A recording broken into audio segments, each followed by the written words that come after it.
Bom, pessoal, vamos para mais uma aula aí em Tecnologias e Processos Industriais 2 aí. Vamos verificar aí em geradores de vapores, né? Então vamos ver algumas características dos gases, principalmente do gás ideal aí. Então nós temos que ver alguns dados antes aí, né, pessoal? Então nós vamos ver alguns dados de pressão e temperatura. Então vamos lá. Pela experiência de Torricelli, pessoal, então nós temos lá um bar, corresponde a 1 atmosfera, que corresponde a 760 milímetros de mercúrio, que corresponde a 76 centímetros de mercúrio, né? E onde houver temperatura, nessas equaçãozinhas assim da equação geral dos gases, eu sempre tenho que transformar em temperatura em Kelvin. Então como que eu faço essa transformação? É bem simples, pessoal. Então esse T maiúsculo é temperatura em Kelvin. O T C minúsculo, temperatura em graus Celsius, é apenas eu adicionar mais 273.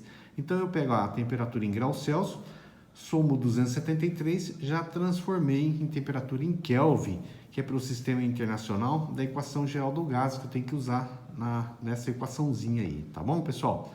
Então, vamos ver também uma equação bem interessante aí, que é essa equação geral dos gases, que eu tenho a P com pressão, vezes V é o volume, dividido por T, que é a temperatura. Então, a partir dessa equaçãozinha aí, PV sobre T, eu consigo fazer vários cálculos aí. Então, lá, quando eu tiver uma isotérmica, a temperatura é constante, tudo bem, pessoal? Quando eu tiver isobárica, a pressão é constante, e isovolumétrica, o volume é constante.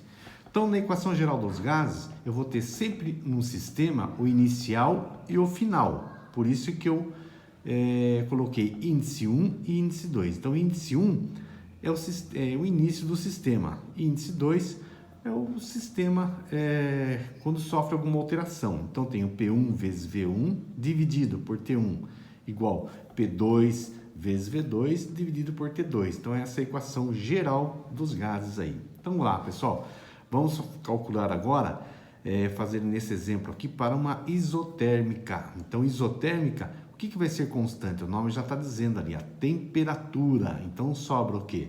A pressão 1 vezes volume 1 igual a pressão 2 vezes volume 2. Então, vamos tirar os dados aí, nesse exemplo. Então, eu tenho lá 50 litros de certa massa de um gás exercem a pressão de 1 atmosfera. Calcule o volume ocupado por essa massa quando a pressão aumentar para 2,5 atm, mantendo-se a temperatura. Então, lá é uma isotérmica, temperatura constante. Então, tirando os dados. A pressão 1 atmosfera, volume 1, 50 litros. A temperatura é a mesma no sistema 1 como no sistema 2, porque ela vai ser constante, né? Então, eu tenho pressão 2, 2,5 atm, e volume 2 que eu quero calcular. Então, qual a formulinha? Eu tendo T constante, eu tenho sistema 1 e sistema 2. Do quê? De pressão e volume, né? Então, eu tenho pressão 1 vezes volume 1 igual pressão 2 vezes volume 2. Eu quero saber o volume 2, tudo bem, pessoal? Então, lá eu tenho o primeiro termo e o segundo termo. Eu passo P2 dividindo, né? Para o primeiro termo, que ele está multiplicando. Então, fica V2 igual P1 vezes V1 dividido por P2. Qual que é o valor de P1? É 1 atmosfera. O valor de V1, 50 litros. Qual que é o valor de P2? 2,5. Então, ficou 50 dividido por 2,5.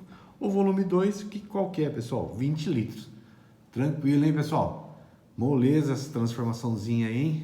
Então, até mais, pessoal. Vamos para agora alguns exercícios aí.